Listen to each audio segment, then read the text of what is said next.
This is TWiT. So I saw this, Paul, and I thought of you because I didn't realize that AAA titles for video games have been $60 since 2005. That's right. Long so time. for the entire lifetime of the Xbox 360 and the Xbox One, a top-tier AAA game titles, $59.99. That's been the price. It's not changed. I mean, that's literally 15 years. It's incredible.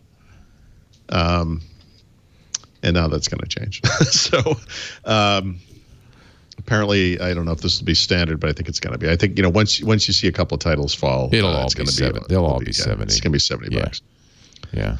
That's interesting. I kind of fall on both sides of this one. I mean, obviously, $70 for a game is a lot of money. It is. Again, I've spent $120 a year on Call of Duty, so who am I to talk? But as I think it was the makers of, I don't know, it was NBA 2K1 or one of the other games that's going up to $70. It's like, look, video game prices have been stable for 15 years, which is unheard of. The cost of making a modern video game has gone up exponentially. I mean, these things cost as much as Hollywood blockbusters to make now, some of them. And so, there's different ways you can get around that. You can make games that are shorter, I guess. That's one thing. And then the reason I've been paying so much for Call of Duty in certain years is you have kind of this season pass mentality where you have additional content that comes out throughout the year and you kind of pay for it as it comes or whatever. I mean, that might be another way to do it. Subscription services are going to change things. Obviously, Xbox Game Pass and PlayStation Now, I think, is the PlayStation service, and xCloud in the future. But yeah, it's one of those things. It's like $70. Like it's tough. I will say that this makes cloud or subscription services look better, because one of the nice things about something like Xbox Game Pass is you can sample a game, and there's nothing like spending $60 or now $70 on a game only to get it home and find out I don't really like this that much, and you opened it so you can't bring it back, or it's digital and you can't return it. It's a bummer. Yeah. So, maybe this will help drive subscription sales as well. I guess I'm all right with it. We're going to do we're going to cover the Xbox stream that's coming up, right? Yeah. End of the month. Yeah. End of the month. The game they reveal. We did it for PS5, and we'll do it for Xbox Series X.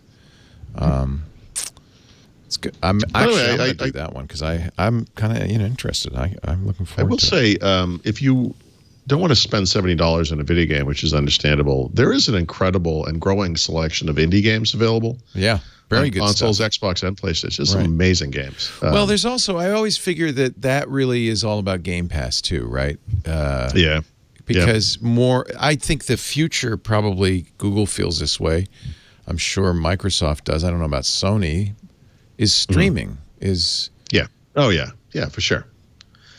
But in the short term, the other nice thing about Game Pass is if, let's say, if to make it up, some game that sometimes games come and go from Game Pass. So there's a game in Game Pass, you love it, you're like, I'm going to want to play this for a long time, and it's leaving. Right. You can buy the game and you actually get a discount because you had it on Game Pass. Oh. How much? Yeah. So that's kind of a neat thing. Just to know about, I don't know if it's 10 or 15% of some small amount, but it's okay. If you do want to buy this thing and keep it, as long as you do it before it leaves the service, you can save money if you're a Game Pass subscriber. Right. Yeah. I like to have. I don't play enough games that Game Pass makes sense for me. I did it for a while, and I realized, I'm not using it that much. I'm gonna, find a game I like, play it until I'm sick of it, and that's why $70 sounds bad, but if you get 100 hours, if you spend a year out playing that thing or more, I'm playing Call of Duty games now that came out years ago, right? So there are people who bought this thing new for $60 in 2013 or something and have been playing it ever since. I mean, that's incredible value. There's a lot. You get a lot for your money. So